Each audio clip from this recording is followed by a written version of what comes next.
നായികയായ Han സേഗി ഒരു actress ആണ്. ഒരു അവാർഡ് സെറമണിക്ക് പോവാണ്. സേഗിയുടെ ഹൈസ്കൂൾ മുതലുള്ള ഫ്രണ്ടാണ് മാനേജറായിട്ട് ഇപ്പോൾ കൂടെയുള്ളത്. യു ഭൂമി എന്നാണ് മാനേജറുടെ പേര്.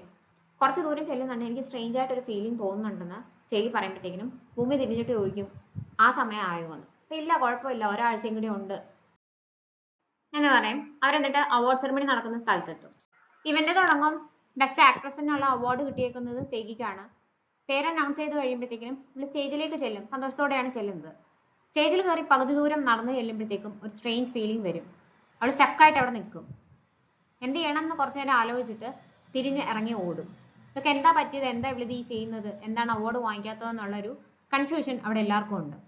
എത്രയും പെട്ടെന്ന് അവിടെ നിന്ന് ഇറങ്ങി രക്ഷപ്പെടണം എന്നുള്ള ഒറ്റ ചിന്തയിൽ ഇറങ്ങി ഓടുന്നതുകൊണ്ട് ഇതിന്റെ ഇടയ്ക്ക് ഇവിടെ ഷൂസ് ഊരി പോകുന്നുണ്ട്. അത് തിരിഞ്ഞ് എടുക്കാനായിട്ട് പറ്റുന്നില്ല.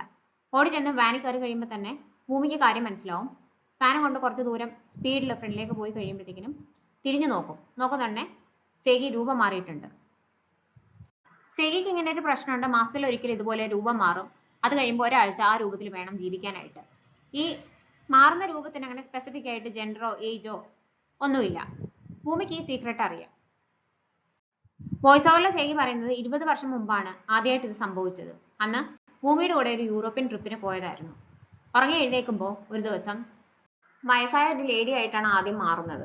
ഇത് സ്വപ്നമാണോ എന്നൊക്കെയാണ് അവൾ ആദ്യമായിട്ട് ഇങ്ങനെ ആവുമ്പോൾ വിചാരിക്കുന്നത്. എന്നിട്ട് ആ ഷോക്കിലെ റോഡിലൂടെ ഇറങ്ങി ഓടുമ്പോൾ ഒരു വണ്ടി വന്ന് ഇടിക്കും. കണ്ണ് തുറക്കുമ്പോഴത്തേക്കിനും ചെറിയ പരിക്കേ പറ്റിയിട്ടുള്ളൂ. വേറെ ആരോ പിടിച്ച് മാറ്റിയിട്ടുണ്ടായിരുന്നു. ആ ആൾ അടുത്ത് കിടപ്പുണ്ട്. അയാളുടെ വൈറ്റ് ഷർട്ടിലെല്ലാം ബ്ലഡ് ആയിട്ടുണ്ട്. ഒരു പക്ഷേ എനിക്ക് പകരം അയാൾ എന്നെ രക്ഷിച്ചു, എനിക്ക് പകരം അയാളെ വണ്ടി ഇടിച്ചതുകൊണ്ടായിരിക്കാം, അതിനുള്ള ശിക്ഷയായിട്ടായിരിക്കാം പിന്നീട് എല്ലാ മാസവും ഇങ്ങനെ രൂപം മാറുന്നതെന്നാണ് സേഗി പറയുന്നത്. വീട്ടിൽ വന്നിട്ട് ഇവർ ന്യൂസ് വെച്ച് നോക്കുന്നതാണ് ആകെ പ്രശ്നമായിട്ടുണ്ട്. അതുപോലെ തന്നെ ഫംഗ്ഷൻ അറ്റൻഡ് ചെയ്യാതെ സേഗി പോയി. ഇത് സ്ഥിരം പരിപാടിയാണ്, ഇടയ്ക്കിടയ്ക്ക് ഇങ്ങനെ ചെയ്യാറുണ്ട്, എത്ര റൂഡായിട്ടാണ് അങ്ങനെ ചെയ്യുന്നത്, ഇതിന് പിന്നിലെ കാരണം എന്തായിരിക്കും എന്നൊക്കെ പറഞ്ഞ് ആകെ ചർച്ചയാവും.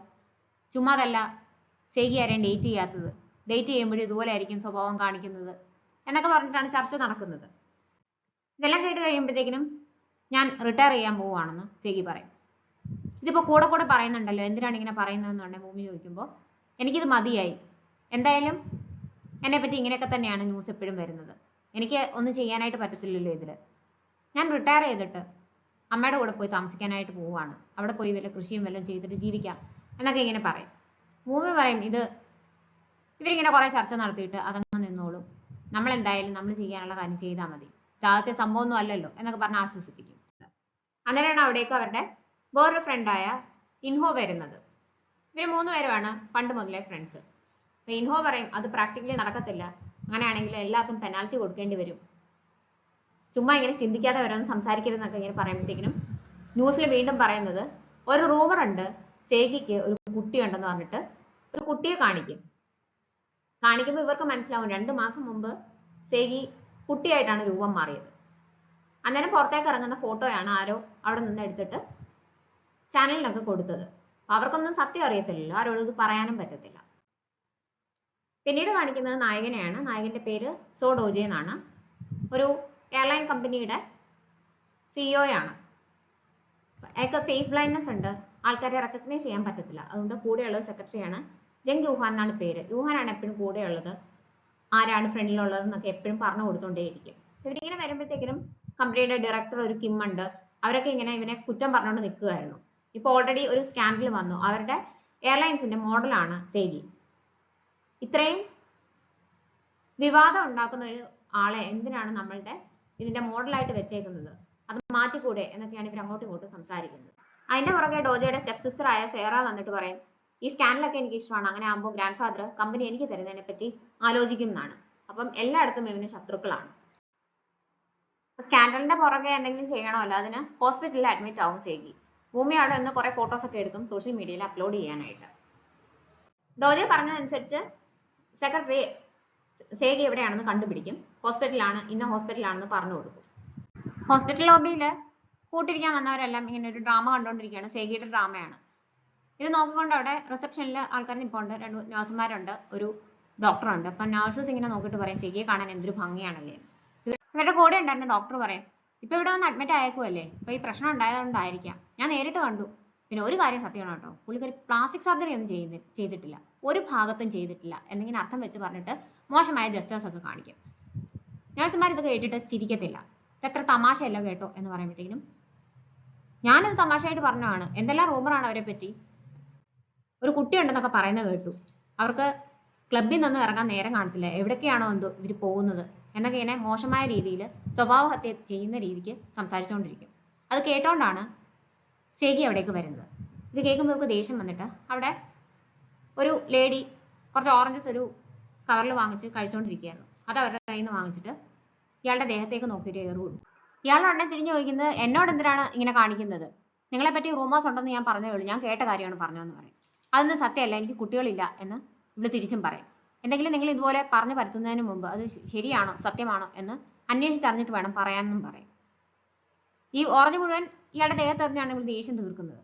എല്ലാം കഴിയുമ്പോൾ ഭൂമിയെ വിളിച്ച് ആ ലേഡിയുടെ റൂം നമ്പർ ചോദിച്ചിട്ട് അവരുടെ റൂമിലേക്ക് ഓറഞ്ചസ് കൊടുത്തയക്കണം എന്ന് പറഞ്ഞിട്ടാണ് പോകുന്നത്.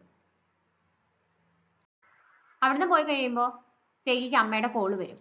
നീ വീണ്ടും ഇത് തന്നെ ചെയ്തോ, എപ്പോഴും നിന്റെ പേരിൽ വിവാദമാണല്ലോ, നിനക്കൊന്ന് മര്യാദയ്ക്ക് നടന്നുകൂടെ, നീ കാരണം എനിക്ക് ഇവിടെ ഇറങ്ങി നടക്കാനായിട്ട് പറ്റുന്നില്ല, ആരുടെ മുഖത്ത് നോക്കാൻ പറ്റുന്നില്ല എന്നൊക്കെയാണ് അമ്മ പറയുന്നത്. അപ്പൊ ഇവളുടെ ഈ അവസ്ഥയൊന്നും അമ്മയ്ക്ക് അറിയത്തില്ല. അതെനിക്കറിയാം, അതുകൊണ്ടാണ് ഞാൻ അമ്മയെ കാണാനായിട്ട് അങ്ങോട്ടേക്ക് വരാത്തതെന്ന് പറഞ്ഞിട്ട് ഇവൾ ഫോൺ കട്ട് ചെയ്യും. എന്താ എനിക്ക് ഇങ്ങനെയെന്ന് പറഞ്ഞിട്ട് പിന്നെ അവളിൽ നിന്ന് കരയുവാണ്. അന്നേരമാണ് ഡോജ ജൂഹാന്റെ അടുത്ത് സംസാരിച്ചുകൊണ്ട് റൂഫ് ടോപ്പിലേക്ക് വരുന്നത്. ഇവള് കരയുന്നത് കാണും. അപ്പൊ ആരാണെന്ന് മനസ്സിലാവുന്നില്ല, ആരും ഒരാളിൽ നിന്ന് കരയുന്നു. ഇവനാണെങ്കിൽ കേർച്ചീഫ് എടുത്ത് കൊടുക്കും. എന്നിട്ട് സെക്രട്ടറി അടുത്ത് ഫോണിൽ പറയുന്നത്, ഞാൻ ഇവിടെ വന്ന് അന്വേഷിച്ചു, സെഗി ഇവിടെ ഇല്ല, ഇവിടുന്ന് രക്ഷപ്പെട്ടെന്നാണ് തോന്നുന്നത്, ഇനി നമ്മൾ എവിടെ പോയി നോക്കണം, ഏതെങ്കിലും ക്ലബ്ബിൽ എങ്ങാനും വല്ലതും പോയി അന്വേഷിച്ചാലോ എന്നൊക്കെ പറയും. ഇത് കേൾക്കുമ്പോൾ ഇവർക്ക് ദേഷ്യം വരും. ഇവളെ റെക്കഗ്നൈസ് ചെയ്യാൻ പറ്റുന്നില്ല എന്ന് അവർക്ക് അറിയത്തില്ലല്ലോ. തൊട്ട് ഫ്രണ്ടിൽ നിൽക്കുന്ന ആളെ പറ്റി ഫോണിൽ ഇങ്ങനെ മോശമായിട്ട് സംസാരിക്കണമെങ്കിൽ ഇൻസൾട്ട് ചെയ്യുകയാണ് എന്നുള്ള രീതിക്കാണ് അവള് ഇവനെ നോക്കുന്നത്. ദേഷ്യം വന്നിട്ട് ഇവള് ഫോൺ വാങ്ങിച്ചിട്ട് ഒരു ഏറ് കൊടുക്കും. എന്നിട്ട് പറയും, എന്റെ പേരിൽ ബില്ല് അയച്ചാൽ മതി, ഇതിന് പകരമായിട്ട് അങ്ങ് വെച്ചോളാൻ പറഞ്ഞിട്ടാണ് ഇവള് പോകുന്നത്. ആരാണ് ഇത് ചെയ്തതെന്ന് ജൂഹാൻ ചോദിക്കുന്നുണ്ട്. പക്ഷെ ആളെ എനിക്ക് അറിയത്തില്ല, ബില്ല് അയക്കാനാണ് പറഞ്ഞത്, അറിയാത്ത ആൾക്ക് ഞാൻ എങ്ങനെയാണ് ബില്ല് അയക്കുന്നതെന്നാണ് ഡോജ ചോദിക്കുന്നത്. അപ്പൊ ജൂഹാൻ പറയും, അടുത്ത ആഴ്ചത്തേക്ക് ഡോക്ടറെ അടുത്ത് അപ്പോയിന്റ്മെന്റ് പറഞ്ഞിട്ടുണ്ട്, കൺസൾട്ട് ചെയ്യാനായിട്ട് പോകണമെന്ന് പറയുമ്പോഴത്തേനും ഇതിന് എന്തെങ്കിലും വ്യത്യാസം വരുമെന്ന് എനിക്ക് തോന്നുന്നില്ല, ആക്സിഡന്റ് കഴിഞ്ഞാൽ പിന്നെ എങ്ങനെയാണെന്നാണ് ഡോജ പറയുന്നത്. അപ്പോൾ ജൂഹൻ വീണ്ടും പറയും, അവരുടെ പാർട്ട്ണർക്ക് സേഗിയെ മാറ്റാനായിട്ട് താല്പര്യമില്ല, വേറൊരു മോഡലിനെ വെക്കാനായിട്ട് താല്പര്യമില്ല, കാരണം പാർട്ട്ണറുടെ മോള് സേഗിയുടെ ഒരു വലിയ ഫാനാണ് എന്ന് പറയുമ്പോഴത്തേക്കും ഇപ്പൊ പിന്നെ നമുക്ക് കണ്ടുപിടിക്കേണ്ട ആവശ്യമില്ലല്ലോ, നമുക്ക് ആളെ മാറ്റണ്ടല്ലോ, കാര്യങ്ങൾ എളുപ്പമായല്ലോ എന്ന് പറയുന്നുണ്ട്. പ്രശ്നം അതല്ല, ഓൾറെഡി നമ്മുടെ കമ്പനിയായിട്ടുള്ള കോൺട്രാക്ട് സേഗി ടെർമിനേറ്റ് ചെയ്തു എന്ന് പറയും. അപ്പൊ എന്താണ് റീസൺ എന്ന് അറിയത്തില്ല, എന്തായാലും വീണ്ടും സേഗിയെ കൊണ്ട് തന്നെ അപ്പം കോൺട്രാക്ട് റിന്യൂ ചെയ്യിക്കണം എന്ന് ഡോജ തീരുമാനിക്കും. നീ നല്ല മനസ്സുള്ള ഒരാളാണെന്ന് അറിയായിരുന്നു, പക്ഷെ ഇത്രയും ജനറസ് ആണെന്ന് അറിയത്തില്ലായിരുന്നു എന്ന് പറഞ്ഞിട്ടാണ് മൂമിയും മിൻഹോയും കൂടി ഹോസ്പിറ്റലിലേക്ക് വരുന്നത്. എന്താണ് സംഭവം എന്ന് സേഗിക്ക് മനസ്സിലാകത്തില്ല. എല്ലായിടത്തും ന്യൂസ് വന്നിട്ടുണ്ട്, അവളൊരു കുട്ടികളുടെ ചാരിറ്റി ഫണ്ടിലേക്ക് ഒരു വലിയ എമൗണ്ട് ഡൊണേറ്റ് ചെയ്തതായിട്ട്. ഇത് കാണുന്നുണ്ടെങ്കിൽ ഞാനല്ല ചെയ്തതെന്ന് സേഗി പറയും. ഭൂമി ചോദിക്കും, നീ അല്ലെങ്കിൽ പിന്നെ ആരാണ് ഇത് ചെയ്യുന്നത്, നിന്റെ പേരിലാണ് ഇത് കൊടുത്തേക്കുന്നത്, എന്തായാലും അവരുടെ ഇവന്റ് നടക്കുന്നുണ്ട് നാളെ, അതിലേക്ക് ഇൻവിറ്റേഷൻ ഉണ്ട്, പോണം എന്ന് പറയും. അടുത്ത ദിവസം ഇവന്റ് നടക്കുന്ന സ്ഥലത്തേക്ക് ചെല്ലുമ്പോൾ രണ്ട് കുട്ടികളെ സംസാരിച്ചുകൊണ്ട് പോകുന്നത് സേഗിയും ഭൂമിയും കേൾക്കും. കുട്ടികൾ പറയുന്നത്, നമുക്ക് ഇങ്ങനെ ഒരു ഹെൽപ്പ് ചെയ്തിട്ട് എല്ലാവരുടെയും മുമ്പിലേക്ക് നമ്മളെ എക്സ്പോസ് ചെയ്യുന്നത് അത്ര ശരിയാണോ, എന്തിനാണ് ഇവർ ഇതിങ്ങനെ ചെയ്യുന്നത്, നമ്മളെ നാണം കെടുത്താനായിട്ട്, ഇനി ആ സ്പോൺസർ എന്ന് വരുന്നുണ്ടാവുമോ, അയാൾ മനഃപൂർവ്വം നമ്മളെ വിളിക്കുന്നതായിരിക്കുമോ എന്നൊക്കെയാണ് ഇവർ ചോദിക്കുന്നത്. ഇത്രയും വലിയൊരു എമൗണ്ട് ഡൊണേറ്റ് ചെയ്തതിന് അപ്രിസിയേഷൻ ഒക്കെ കിട്ടും സേഗിക്ക്. ഫോട്ടോ എടുക്കാൻ തുടങ്ങുമ്പോൾ ഈ മെയിൻ സ്പോൺസർ സേഗി കണ്ട പെൺകുട്ടിയുടെ അടുത്തേക്ക് വന്ന് നിൽക്കും. എന്നിട്ട് ശരിയല്ലാത്ത രീതിയിൽ ആ കുട്ടിയെടുത്ത് സംസാരിക്കും. ഇയാൾ യൂണിഫോം മാറ്റി കഴിഞ്ഞാൽ എന്റെ ഗേൾഫ്രണ്ട് ആണെന്നേ തോന്നുള്ളൂ എന്നൊക്കെ പറഞ്ഞിട്ട് ആ കുട്ടിയെ ഇനപ്രോപ്രിയേറ്റ് ആയിട്ട് ടച്ച് ചെയ്യാനൊക്കെ തുടങ്ങും. എല്ലാവരും ഇത് കാണുന്നുണ്ട്, പക്ഷെ ആരും പ്രതികരിക്കുന്നില്ല. ഈ കുട്ടിയുടെ കൂടെ വന്ന ആൺകുട്ടികൾക്കൊക്കെ ദേഷ്യമുണ്ട്, പക്ഷെ ആർക്കും ഒന്നും പറയാനായിട്ട് പറ്റുന്നില്ല. ഇത് കണ്ടു കഴിയുമ്പോഴത്തേക്കിനും സേഗിക്ക് ദേഷ്യം വരും. ഞാൻ എന്റെ മോളെ പോലെയാണ് കാണുന്നതെന്ന് കൂടി ഇയാൾ ഇതിന്റെ ഇടയ്ക്ക് പറയും. ഇവർക്ക് ദേഷ്യം വന്നിട്ട് നേരെ അയാളുടെ അടുത്ത് ചെന്ന് എന്തൊക്കെയാണ് ഈ കുട്ടിയുടെ അടുത്ത് ചെയ്തത് അത് തന്നെ തിരിച്ചും ചെയ്യും. എന്നിട്ട് ഞാൻ നിങ്ങൾ എൻ്റെ അച്ഛനെ പോലെയാണ് കണ്ടതെന്ന് പറയും. മീഡിയയുടെ ഫ്രണ്ടിൽ വെച്ചിട്ടാണ് ഇത് ചെയ്തത്. ഇയാൾക്ക് അന്തം വിട്ട് ദേഷ്യം വരുന്നുണ്ടോ, എന്ത് ചെയ്യണമെന്ന് അറിയാതെ ഇങ്ങനെ നിൽക്കുകയാണ്. നിങ്ങൾ ചെയ്തത് തെറ്റാണെന്ന് നിങ്ങൾക്ക് അറിയാലോ, ഒരിക്കലും ഒരു അച്ഛൻ മോളുടെ അടുത്ത് അങ്ങനെ സംസാരിക്കുകയോ അങ്ങനെ പെരുമാറുകയോ ചെയ്യത്തില്ല. പിന്നെ നിങ്ങൾ ഇങ്ങനെ ഡൊണേഷൻ ഒക്കെ കൊടുത്തിട്ട് അതിങ്ങനെ ഗ്ലോറിഫൈ ചെയ്യേണ്ട കാര്യങ്ങളൊന്നുമില്ല, അതൊക്കെ ഈ കുട്ടികളെ അപമാനിക്കുന്നതിന് തുല്യമാണെന്ന് പറയും. അയാൾക്ക് നാണക്കേട് സഹിക്കാൻ വയ്യാതെ അന്നേരം തന്നെ അവിടുന്ന് ദേഷ്യപ്പെട്ട് ഇറങ്ങിപ്പോകും. ഇയാൾ എന്നിട്ട് സെഗിയെ കാണുന്നുണ്ട് ഞാൻ ആരാണെന്ന് അറിയാമോ, ഞാനെന്ന് വിചാരിച്ചാൽ നിന്നെ ഇല്ലാതാക്കാനായിട്ട് പറ്റും എന്നൊക്കെ പറഞ്ഞിട്ട് ഭീഷണിപ്പെടുത്തും. ഇത്രയും വൾഗറായിട്ടുള്ള ആളെ ഞാൻ കണ്ടിട്ടില്ല എന്ന് ഇവള് പറയുമ്പോൾ ഇയാളെ ദേഷ്യം വന്ന് അടിക്കാനായിട്ട് പോകും. അന്നേരമാണ് ഡോജ അവിടേക്ക് വരുന്നത്. ഇങ്ങോട്ട് ഞാൻ കൊടുത്ത ഡൊണേഷൻ പിൻവലിക്കാനായിട്ട് ഉദ്ദേശിക്കുന്നുണ്ടെന്ന് ഉടനെ ഡോജെ പറയും. നിങ്ങൾ ആരാണെന്നാണ് ഉടനെ ഇയാൾ തിരിച്ചു ചോദിക്കുന്നത്. പേര് പറയുമ്പോൾ അയാൾക്ക് പെട്ടെന്ന് ഒന്നും മിണ്ടാൻ പറ്റാതെ അവിടുന്ന് പോവുകയാണ് ചെയ്യുന്നത്. അപ്പം ഇതാരാണെന്ന് സെയ്ക്ക് മനസ്സിലാവുന്നില്ല. ഇവൻ പെട്ടെന്ന് കൂളിംഗ് ഗ്ലാസ് മാറ്റും. അന്നേരമാണ് ഹോസ്പിറ്റലിന്റെ റൂഫ് ടോപ്പിൽ വെച്ച് കണ്ട ആളാണ്, കർച്ചീഫ് തന്ന ആളാണെന്ന് സെയ്ക്ക് തിരിച്ചറിയുന്നത്. അവളെ റെക്കഗ്നൈസ് ചെയ്തു. ഇയാൾ എന്താ ഇവിടെ എന്നുള്ള ചോദിക്കുമ്പോഴത്തേക്കിനും ഇവന് പക്ഷെ മനസ്സിലാവുന്നില്ലല്ലോ. ഇങ്ങനെ നോക്കിയിട്ട് നേരെ അവളുടെ അടുത്തേക്ക് ചെല്ലും. അടുത്തേക്ക് ചെന്ന് കഴിഞ്ഞ് ഒരു 2 മിനിറ്റ് നിന്ന് കഴിയുമ്പോൾ അവൻ പറയുന്നത് ഞാൻ ബില്ല് തരാം, എൻ്റെ ഫോണിന്റെ പൈസ എനിക്ക് അയച്ചു തരണം എന്നാണ്. സെഗിയുടെ പേരിൽ ഈ ഡൊണേഷൻ കൊടുത്തത് ഡോജയാണ്. ഇവൾ ഓൾറെഡി ഇവരുമായിട്ടുള്ള കോൺട്രാക്ട് ടെർമിനേറ്റ് ചെയ്തല്ലോ. അപ്പം തിരിച്ച് അവളെ കൊണ്ട് ചെയ്യിക്കണമെങ്കിൽ എന്തെങ്കിലും വേണമെന്ന് വിചാരിച്ചിട്ട് ഇപ്പം മനഃപൂർവ്വം ചെയ്തതാണ്. അതുകൊണ്ട് തന്നെ വീണ്ടും റിന്യൂ ചെയ്യണം എന്ന് പറഞ്ഞിട്ട് കോൺട്രാക്ട് സൈൻ ചെയ്യാൻ പറയും. സെഗി അന്നേരം സമ്മതിക്കത്തില്ല. ഇയാൾ എന്നെ ത്രട്ടൻ ചെയ്യുവാണോ, അങ്ങനെയൊന്നും എന്നെ പേടിപ്പിക്കാനായിട്ട് നോക്കണ്ട, ഞാൻ എന്തായാലും റിട്ടയർ ചെയ്യാനായിട്ട് തീരുമാനിച്ചു, ഇതിപ്പോ പുറത്തു വന്നാലും എനിക്ക് പ്രത്യേകിച്ച് ഒന്നും സംഭവിക്കത്തില്ല എന്നൊക്കെ പറയും. പക്ഷെ ഭൂമി അന്നേരം തന്നെ ക്ഷമിക്കണം, എന്താ ചെയ്യേണ്ടതെന്ന് വെച്ചാൽ ഞങ്ങൾ ചെയ്തോളാം എന്ന് പറയും. ഭൂമി ഇങ്ങനെ ബെഗ് ചെയ്യുന്ന കാണുമ്പോഴത്തേക്കും സെയ്ക്ക് ദേഷ്യം വരും. അങ്ങനൊന്നും പറയണ്ടെന്ന് പറയുമ്പോഴത്തേക്കിനും ഇല്ലെങ്കിൽ നമ്മൾ ഈ എമൗണ്ട് മുഴുവൻ തിരിച്ചു കൊടുക്കേണ്ടി വരും, ഇത്രയും വലിയ പെനാൽറ്റി ഒന്നും കൊടുക്കാൻ നമുക്ക് പറ്റത്തില്ല എന്ന് പറഞ്ഞിട്ട് ഭൂമി വീണ്ടും ബെഗ് ചെയ്തോണ്ടേ. അങ്ങനെ നിവൃത്തിയില്ലാതെ സെയ്ക്ക് കോൺട്രാക്ട് സൈൻ ചെയ്യാൻ സമ്മതിക്കും. സൈൻ ചെയ്ത് കഴിയുന്ന തന്നെ ഡോജോ ചോദിക്കും അതൊന്ന് വായിച്ചു പോലും നോക്കിയില്ലല്ലോ, ഒരു കാര്യം സൈൻ ചെയ്യുന്നതിന് മുമ്പേ കൃത്യമായിട്ട് ഒന്ന് വായിച്ചു നോക്കണ്ടേ, ലാസ്റ്റ് പേജ് എടുത്ത് നോക്കാനായിട്ട് പറയും. അതിൽ എഴുതിയിരിക്കുന്നത് ഡോജയുടെ കൂടെ ബിസിനസ് ട്രിപ്സിനൊക്കെ പോകാനായിട്ട് വിളിക്കുമ്പോഴെല്ലാം ചെല്ലണം, കാരണം കമ്പനിയുടെ മോഡലാണ്. അന്നേരം എല്ലാം റെഡ് ഡ്രസ് ഇട്ടിട്ട് വേണം ചെല്ലാൻ എന്നാണ് അതിൽ എഴുതിയേക്കുന്നത്. അപ്പൊ ഇതൊന്നും പറ്റത്തില്ല എന്ന് പറഞ്ഞിട്ട് ഇവള് വീണ്ടും ബഹളം ഉണ്ടാക്കും. പക്ഷെ ഓൾറെഡി സൈൻ ചെയ്ത് പോയല്ലോ. അപ്പൊ അന്നേരം തന്നെ അവർക്ക് ഒരിടത്തേക്ക് പോകാനായിട്ടുണ്ട്. അതുകൊണ്ട് തന്നെ പെട്ടെന്ന് തന്നെ ഡ്രസ്സൊക്കെ ചേഞ്ച് ചെയ്ത് വരാനായിട്ട് പറയും. എയർപോർട്ടിലേക്ക് പോകുമ്പോഴത്തേക്കും സെഗി ഭൂമിയെടുത്ത് പറയുന്നുണ്ട് അയാൾ ഒരു പെർവേർട്ട് ആണെന്ന് തോന്നുന്നു, അല്ലെങ്കിൽ ഇങ്ങനെ സ്പെസിഫിക് ആയിട്ട് ഇന്ന ഡ്രസ്സ് വേണം എന്നൊക്കെ ആരെങ്കിലും പറയുമോ എന്നൊക്കെ ചോദിക്കുമ്പോൾ നമുക്ക് പറയാൻ നിവൃത്തിയില്ല, എന്തായാലും പോയിട്ട് വരാനായിട്ട് പറയും. എയർലൈൻസ് ഇവരുടെ ആണല്ലോ, അതുകൊണ്ട് തന്നെ അകത്ത് കയറുമ്പോൾ പൈലറ്റ് ഉൾപ്പെടെ ഫുൾ ക്രൂവും വന്ന് ഗ്രീറ്റ് ചെയ്തിട്ടാണ് പോകുന്നത് ഡോജയെ. ഇത് കാണുമ്പോഴത്തേക്കിനും സെയി ചോദിക്കും ഇതെന്താ ഇങ്ങനെ, ഞാൻ ആദ്യമായിട്ടാണ് ഇങ്ങനെ കാണുന്നത്, ഒരു പൈലറ്റ് ഒക്കെ വന്ന് ഗ്രീറ്റ് ചെയ്യുന്നതെന്ന് പറയുമ്പോൾ ഞങ്ങളുടെ കമ്പനിയാണല്ലോ, എനിക്കിത് പുതുമയൊന്നും ഉള്ളതല്ല, ഇത് സ്ഥിരം അവർ ചെയ്യുന്ന കാര്യമാണെന്നാണ് ഇവൻ തിരിച്ചു പറയുന്നത്. ഇവിടെ നോക്കുമ്പോൾ ഇവനാണെങ്കിൽ മുഖത്ത് നോക്കി സംസാരിക്കുന്നില്ല. എന്നെ പോലെ സുന്ദരിയും പ്രശസ്തയായ ഒരു ആളുടെ അടുത്തിരിക്കുന്നതിൽ നെർവസ് ആണോ എന്ന് ചോദിക്കുന്നുണ്ട്. ഇവൻ തിരിഞ്ഞു പറയുന്നത് കുറച്ചു നേരം ഒന്നും മിണ്ടായിരിക്കാവും, ഞാൻ വായിച്ചുകൊണ്ടിരിക്കുന്നത് കാണുന്നില്ലേ എന്നാണ്. അരഗന്റ് ആയിട്ടാണ് സംസാരിക്കുന്നത്. ചെന്ന് കഴിയുന്നുണ്ടെങ്കിൽ ലഗേജ് ഒക്കെ കൊണ്ടുവരാനായിട്ട് ആള് വരും. എല്ലാം കൊണ്ടുപോയി കഴിയുമ്പോൾ ഡോജെ പറയും ലഗേജ് എല്ലാം കൊണ്ടുപോയേക്കുന്നത് എൻ്റെ റൂമിലേക്കാണ്, കീ എൻ്റെ കയ്യിലാണെന്ന് പറഞ്ഞിട്ട് കീ എടുത്ത് കൊടുക്കും.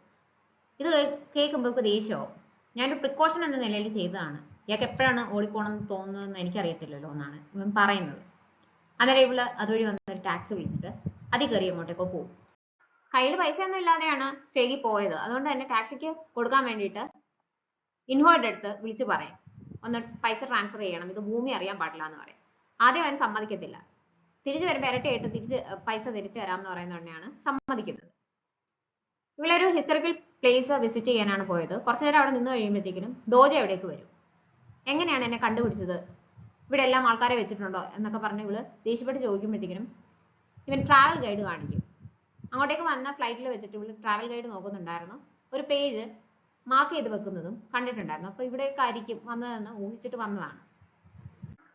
തിരിച്ചു വരുമ്പോഴത്തേക്കും ഇവള് ചോദിക്കും എന്തിനാണ് ഈ റെഡ് ഡ്രസ്സ് തന്നെ ഇടണമെന്ന് പറഞ്ഞതെന്ന് ചോദിക്കുമ്പോൾ അതാകുമ്പോൾ ഈസി ആയിട്ട് ഇയാളെ സ്പോട്ട് ചെയ്യാനായിട്ട് പറ്റും. പാതിരാത്രിക്കൊന്നും ഇങ്ങനെ ചുവന്ന ഡ്രസ്സ് ഇട്ട് അറ്റൻഷൻ സീക്കിംഗ് ആയിട്ട് വേറെ ആരും നടക്കത്തില്ല. അതാകുമ്പോൾ എനിക്ക് ഇയാളെ ആൾക്കൂട്ടത്തിനിടയിൽ നിന്നും ഓടിപ്പോകാനായിട്ട് ശ്രമിച്ചാലായിട്ട് കണ്ടുപിടിക്കാനായിട്ട് പറ്റും എന്ന് പറയും. ഇവൻ ഭയങ്കര സർക്കാസ്റ്റിക് ആയിട്ടാണ് സംസാരിക്കുന്നത്. ഇവളത് പറയും. അപ്പൊ ഇവള് ഡ്രമാറ്റിക് ആണെന്ന് ഇവൻ തിരിച്ചും പറയും. അങ്ങനെ വഴക്കാവുന്ന തന്നെ ഇവിടെ ഇറങ്ങണമെന്ന് ഇവൻ ചോദിക്കും. അപ്പൊ എനിക്ക് ഇവിടെ ഇറങ്ങണമെന്ന് ഇവള് പറയും. അവളെ അവിടെ ഇറക്കി വിട്ടിട്ട് ഡോജെ പോകും. വഴിയിൽ ഇറക്കി വിടുമെന്ന് ഇവള് വിചാരിക്കുന്നില്ല. അങ്ങനെ കുറേ നേരം ഒറ്റയ്ക്ക് നടക്കും. അതുവഴി ടാക്സി ഒന്നും വരുന്നില്ല. നടന്ന് ക്ഷീണിച്ചു കഴിയുമ്പോൾ ഇവൻ തിരിച്ചു വരും. ഈ സമയം കൊണ്ട് ഇയാളുടെ എനർജി ഒക്കെ തീർന്നിട്ടുണ്ടാവും എന്ന് എനിക്കറിയാം. എനിക്ക് വിശക്കുന്നുണ്ട്, കഴിക്കാൻ വരുന്നു എന്നാണ് ചോദിച്ചിട്ട് വിളിച്ചുകൊണ്ട് പോകുന്നത്. കഴിക്കാൻ ചെന്നിരിക്കുന്നുണ്ടെങ്കിൽ ഇനി ഇയാൾക്ക് എസ്കേപ്പ് ചെയ്യണമെന്ന് തോന്നുമ്പോൾ എന്നോട് പറഞ്ഞിട്ട് വേണം പോകാൻ എന്ന് ഡോജെ പറയും. ഞാൻ മനഃപൂർവ്വം ചെയ്യുന്നതല്ല, വേണമെന്ന് വെച്ചിട്ട് ചെയ്യുന്നതല്ല, അതങ്ങനെ സംഭവിച്ചു പോകുന്നതാണെന്ന് സെഗി പറയും. എനിക്ക് ഇയാളെ പോലെ കെയർ ഫ്രീ ആയിട്ട് നടക്കാനൊന്നും പറ്റത്തില്ല, എനിക്ക് ഒരുപാട് റെസ്പോൺസിബിലിറ്റീസ് ഉണ്ട്, എനിക്ക് അതിനുള്ള സമയമില്ല എന്ന് പറഞ്ഞേ ഡോജെ പറയും. എനിക്ക് സമയം ഉണ്ടായിട്ടല്ല, ഞാൻ പറഞ്ഞല്ലോ അങ്ങനെ ഒരു സാഹചര്യം ഉണ്ടെന്ന്. വീണ്ടും സെഗി പറയും. ഇയാൾക്കൊരു കുട്ടി ഉണ്ടോന്നുണ്ടെങ്കിൽ ഇവൻ ചോദിക്കും. ഇവളത് ഇല്ലാന്ന് പറഞ്ഞിട്ട് വളരെ പ്രൈവറ്റ് ആയിട്ടുള്ള ചോദ്യമാണത്. അങ്ങനെ ചോദിക്കേണ്ട ആവശ്യം എന്താണെന്ന് ചോദിക്കുമ്പോൾ എൻ്റെ കമ്പനിയുടെ മോഡലാണ്, അപ്പം ഇങ്ങനെ റൂമർ കേൾക്കുമ്പോൾ ശരിയാണോ അല്ലയോ എന്നുള്ളത് അറിയേണ്ടത് എൻ്റെ കാര്യമാണ്. ആണെങ്കിൽ അതിന് വേണ്ടിയിട്ടുള്ള മെഷേഴ്സ് എടുക്കണം. അപ്പം അങ്ങനെ എല്ലാം പറഞ്ഞാൽ എനിക്ക് സന്തോഷം. അപ്പോൾ ഇനി കൂടുതൽ അതിനെപ്പറ്റി ഞാൻ അന്വേഷിക്കേണ്ട കാര്യമില്ലല്ലോ എന്നാണ് പറയുന്നത്. എന്തിനാണ് എന്നോട് ഇത്രയും ബിറ്ററായിട്ട് സംസാരിക്കുന്നത് സെയി ചോദിക്കുമ്പോൾ നന്നായിട്ട് സംസാരിക്കേണ്ട റീസൺ ഒന്നും ഞാൻ കാണുന്നില്ല എന്നാണ് ഡോജി പറയുന്നത്. അപ്പം ഇത്രയും വലിയ ഡൊണേഷൻ ഒക്കെ കുട്ടികൾക്ക് കൊടുത്തപ്പോൾ നല്ലൊരാളായിരിക്കും എന്ന് ഞാൻ വിചാരിച്ചു. എന്നോട് മാത്രമാണ് ഇയാൾ മോശമായിട്ട് പെരുമാറുന്നത് സംസാരിക്കുന്നതെന്ന് എനിക്കിപ്പോൾ മനസ്സിലായി. ശരി, ഞാൻ നാളെ എന്താണ് ചെയ്യേണ്ടതെന്ന് സെയി ചോദിക്കും. പ്രത്യേകിച്ച് ഒന്നും ചെയ്യണ്ട, ഇയാള് ഫേമസ് ആയിട്ടുള്ള ഒരു ആക്ട്രസ് ആണല്ലോ, ആ രീതിക്ക് മാത്രം ഒന്ന് നിന്ന് തന്നാൽ മതി എന്ന് പറയുമ്പോൾ ശരി എന്ന് പറഞ്ഞിട്ട് ഇവരവിടുന്ന് പോകും. എന്നിട്ട് തിരിച്ച് റൂമിൽ ചെന്നിട്ട് എന്നോട് എത്ര മര്യാദകേടായിട്ടാണ് സംസാരിച്ചത്, എന്നോട് അങ്ങനെ പറയാനായിട്ട് പാടുണ്ടോ, ഞാൻ എന്ത് അവസ്ഥയിലൂടെയാണ് പോകുന്നതെന്ന് അയാൾക്ക് അറിയത്തില്ലല്ലോ, എന്ത് ദുഷ്ടനാണ് അയാളെന്നൊക്കെ പറഞ്ഞ് ഉറക്കെ പറഞ്ഞ് ഇവള് കരയും. ഇത് അപ്പുറത്തെ ബാൽക്കണിയിൽ ഇരുന്ന് ഡോജെ കേൾക്കുന്നുണ്ട്. പിറ്റേ ദിവസം എയർലൈൻ പാർട്ട്ണറുമായിട്ട് ഡോജെ മീറ്റ് ചെയ്യും. അയാളുടെ കുട്ടി സെഗിയുടെ ഒരു വലിയ ഫാനാണ്. നിങ്ങൾ മോഡലിനെ മാറ്റുന്നു എന്ന് പറഞ്ഞതുകൊണ്ടാണ് ഞാൻ കോൺട്രാക്ട് വേണ്ടാന്ന് വെച്ചതെന്ന് വിചാരിച്ചോ എന്ന് ഇയാൾ ഇങ്ങനെ ചോദിക്കും. കുട്ടി എക്സൈറ്റഡ് ആണ് സെഗിയെ കണ്ടതിൽ. അപ്പോൾ അവളോട് സംസാരിക്കും. സൈൻ ലാംഗ്വേജ് ആണ് യൂസ് ചെയ്യുന്നത്. ഇതിന് സംസാരിക്കാനും പറ്റത്തില്ല, അത് ഡെഫുമാണ്.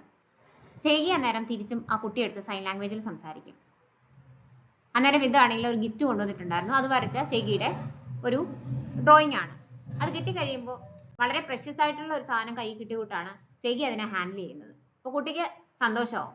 ഇവരെ ഇന്ററാക്ഷൻ കാണുമ്പോൾ പാർട്ട്ണർക്കും സന്തോഷമാണ്. അയാൾ നേരം ഡോജെ അടുത്ത് പറയും, എൻ്റെ മോളെ പോലെ പലരും ഫ്ലൈറ്റിൽ യാത്ര ചെയ്യുന്നുണ്ട്, അപ്പോൾ അവർക്ക് പല ബുദ്ധിമുട്ടുകളും ഉണ്ട് എന്ന് പറയുമ്പോഴത്തേക്കും ഇങ്ങനെയുള്ള ആൾക്കാരെയും പരിഗണിക്കുന്ന രീതിയിൽ ഞാൻ മാറ്റങ്ങൾ വരുത്താമെന്ന് ഡോജെ ഉറപ്പ് കൊടുക്കും. അവിടുന്ന് തിരിച്ചു വരുമ്പോഴത്തേക്കും ഡോജെ ഇവളുടെ അടുത്ത് ചോദിക്കും, എന്തിനാണ് സൈൻ ലാംഗ്വേജ് പഠിച്ചതെന്ന്.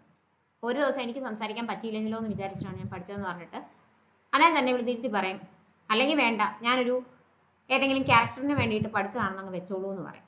അപ്പം ഇവനാണെങ്കിൽ ഇവളോട് ക്ഷമ ചോദിക്കും. ഇയാള് എപ്പോഴത്തെയും പോലെ എസ്കേപ്പ് ചെയ്യാനായിട്ട് ശ്രമിക്കും ഞാൻ വിചാരിച്ചു, പക്ഷെ ശരിക്കും ഇയാൾ അവിടെ വന്നല്ലോ, അതിന് നന്ദിയുണ്ടെന്ന് പറയും. പിന്നെ ഇതുവരെ ഞാൻ റൂഡായിട്ട് പെരുമാറിയതിനെല്ലാം ക്ഷമ ചോദിക്കുന്നു എന്നും പറയും. ഞാൻ മനഃപൂർവ്വം അല്ല പോകുന്നതെന്ന് ഞാൻ പറഞ്ഞല്ലോ, എനിക്ക് ചില സാഹചര്യങ്ങളുണ്ട്, അതുകൊണ്ടാണ് അങ്ങനെ സംഭവിച്ചു പോകുന്നതാണ്. ഞാൻ ഇവിടുന്ന് എന്തായാലും എസ്കേപ്പ് ചെയ്യാനായിട്ട് തീരുമാനിച്ചിട്ടുണ്ടായിരുന്നില്ല. പിന്നെ ഇത് വളരെ വൈകി വന്നൊരു അപ്പോളജിയാണ്, പക്ഷെ ഞാൻ അക്സെപ്റ്റ് ചെയ്യുന്നു എന്ന് സെഗിയും പറയും. കുറെ ദൂരം ചെന്ന് കഴിയുമ്പോഴത്തേക്കിനും ഇവൾ ഉറങ്ങിപ്പോവും. ഇതിന്റെ ദേഹത്തേക്ക് കിടന്നാണ് ഉറങ്ങുന്നത്. ശരിക്കും ഇവൻ നെർവസ് ആണെന്ന് നമുക്ക് മനസ്സിലാവും. കുറച്ച് കഴിയുമ്പോൾ പെട്ടെന്ന് നമ്മൾ ഞെട്ടി ഉണരും. ചേഞ്ച് വരുന്നുണ്ടെന്ന് മനസ്സിലാവും. ബാത്റൂമിലേക്കാണ് നേരെ പോകുന്നത്. അവിടെ ചെന്ന് കഴിയുമ്പോൾ കുറച്ച് കഴിയുന്നുണ്ടെങ്കിൽ തന്നെ വേറൊരാളായിട്ട് മാറും. എന്ത് ചെയ്യണം എന്നറിയാതെ ഇങ്ങനെ നിൽക്കുമ്പോഴാണ് അനൗൺസ്മെന്റ് കേൾക്കുന്നത്, പാസഞ്ചേഴ്സ് എല്ലാം സീറ്റിലേക്ക് തിരിച്ചു ചെല്ലണം, നമ്മൾ ലാൻഡ് ചെയ്യാൻ പോവുകയാണെന്ന്. ഇവിടെ എന്ത് ചെയ്ത് ഇറങ്ങി വരുന്നില്ല.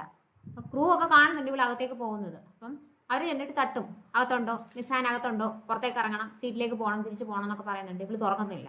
ബഹളം കേട്ടോണ്ട് ഡോജെ എവിടേക്ക് വന്നിട്ട് എന്താണ് കാര്യം എന്ന് ചോദിക്കും. മിസ്സാൻ അകത്തേക്ക് പോയി തിരിച്ചു വന്നില്ല എന്ന് പറയും. ഇവൻ കണ്ടായിരുന്നു പെട്ടെന്ന് എഴുന്നേറ്റ് ഇറങ്ങി ഓടി പോകുന്നത്. പുറത്തുനിന്ന് തട്ടും, അകത്തുണ്ടോ, കേൾക്കാമോ എന്നൊക്കെ ചോദിക്കും. ഇവളാണെങ്കിൽ വാതിൽ തുറക്കാതിരിക്കാനായിട്ട് ഇങ്ങനെ പിടിച്ചോണ്ട് നിൽക്കുകയാണ്. ഞാൻ 3 വരെ എണ്ണും, എന്നിട്ട് തുറന്നില്ലെങ്കിൽ വാതിൽ തല്ലി പൊളിക്കാൻ പോവാണെന്ന് പറയും. എന്നിട്ട് അവൻ തുറന്ന് അകത്തേക്ക് കയറുമ്പോൾ ചേകി മുഖം മറച്ചിരിക്കും. എന്നിട്ട് അവന്റെ കൈ പിടിച്ചിട്ട് എന്നെ ഒന്ന് ഹെൽപ്പ് ചെയ്യുമോ പ്ലീസ്, എനിക്കൊരു ബ്ലാങ്കറ്റ് വേണമെന്ന് പറയാമോ എന്ന് ചോദിക്കും.